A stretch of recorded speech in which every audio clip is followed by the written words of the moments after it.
Greenland কি সত্যি সত্যিই কিনে নেবেন ডোনাল্ড ট্রাম্প? কিন্তু এমন কি সম্পদ রয়েছে সেখানে? কেন গ্রিনল্যান্ড কেনার জন্য এতটা মরিয়া হয়ে উঠেছেন ট্রাম্প? ভবিষ্যতে সম্পদের চাবিকাঠি কি তাহলে এখানেই লুকিয়ে আছে? গ্রিনল্যান্ড চাই, না দিলে শুল্ক বসবে। ট্রাম্পের নতুন বিশ্ব চাপ নীতি এলো প্রকাশ্যে। দ্বীপ কিনতে চান ট্রাম্প, আর এতে না বলায় ইউরোপে 10% শুল্কের কোপের হুমকি দিলেন ট্রাম্প। বরফের দ্বীপে ট্রাম্পের নজর, আর্কটিক দখলের লড়াই শুরু। গ্রিনল্যান্ড না পেলে হবে বাণিজ্য যুদ্ধ, ইউরোপকে হুঁশিয়ারি দিলেন ট্রাম্প। ভেনেজুয়েলা থেকে ইরান, এবার গ্রিনল্যান্ড ট্রাম্পের নজরে গোটা দুনিয়া। গ্রিনল্যান্ড বিক্রির জন্য নয়, ডেনমার্কের তরফে এলো সাফ জবাব, আর তাতেই খেপে গেলেন ট্রাম্প। আর্কটিকের দখল কার? গ্রিনল্যান্ড নিয়ে আমেরিকা ইউরোপ সংঘাত তুঙ্গে। চীন রাশিয়াকে ঠেকাতেই কি এই গ্রিনল্যান্ড বাজি ট্রাম্পের মাস্টার স্ট্রোক নাকি ঝুঁকি? দেখুন, ডোনাল্ড ট্রাম্প দ্বিতীয়বার মার্কিন প্রেসিডেন্ট হওয়ার পর থেকে একের পর এক বিতর্কিত সিদ্ধান্তে বিশ্ব রাজনীতিতে নাড়িয়ে দিচ্ছেন। ভেনেজুয়েলার রাতের অন্ধকারে অভিযান চালিয়ে প্রেসিডেন্ট নিকোলাস মাদুরোকে অপহরণ করে আমেরিকায় নিয়ে আসার দাবি, নিজেকে ভেনেজুয়েলার ভারপ্রাপ্ত প্রেসিডেন্ট ঘোষণা করা, ইরানের বিরুদ্ধে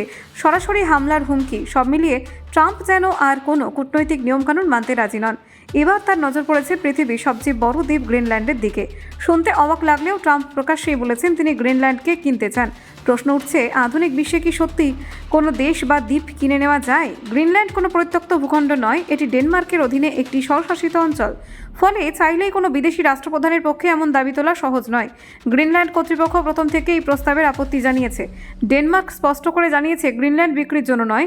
শুধু ডেনমার্কই নয়, ফ্রান্স, ব্রিটেন সহ একাধিক ইউরোপীয় দেশও ট্রাম্পের এই দাবিকে অবাস্তব এবং বিপজ্জনক বলে দাবি করেছে। কিন্তু আপত্তির মুখে পড়ে আরও আগ্রাসী হয়ে উঠেছেন মার্কিন প্রেসিডেন্ট। গ্রিনল্যান্ড কেনার প্রস্তাবে সায় না মেলায় ইউরোপের একাধিক দেশের ওপর শাস্তিমূলক শুল্ক চাপানোর ঘোষণা করেছেন Trump. Denmark, France, Britain, Norway, Germany, Sweden, Netherland এবং ফিনল্যান্ডের পণ্যের ওপর 10% শুল্ক বসানোর সিদ্ধান্ত নিয়েছেন তিনি। এই শুল্ক 1 ফেব্রুয়ারি থেকে কার্যকর হবে বলে ঘোষণা করা হয়েছে। শুধু এখানেই থামেননি ট্রাম্প, তিনি হুমকি দিয়েছেন গ্রিনল্যান্ড নিয়ে কোনো চুক্তি না হলে 1 জুন থেকে এই শুল্ক বাড়িয়ে 25% করা হবে। এই ঘোষণায় ইউরোপীয় ইউনিয়নের দেশগুলির মধ্যে ক্ষোভ তীব্র আকার নিয়েছে। অন্যদিকে এই পরিস্থিতিতে কার্যত আনন্দ পাচ্ছে আমেরিকার ভূ রাজনৈতিক প্রতিদ্বন্দ্বী চীন ও রাশিয়া। এই গ্রিনল্যান্ড বিতর্কের সূত্রপাত আজকের নয়, 2019 সালে প্রথম ট্রাম্প গ্রিনল্যান্ড কেনার আগ্রহ প্রকাশ করেছিলেন।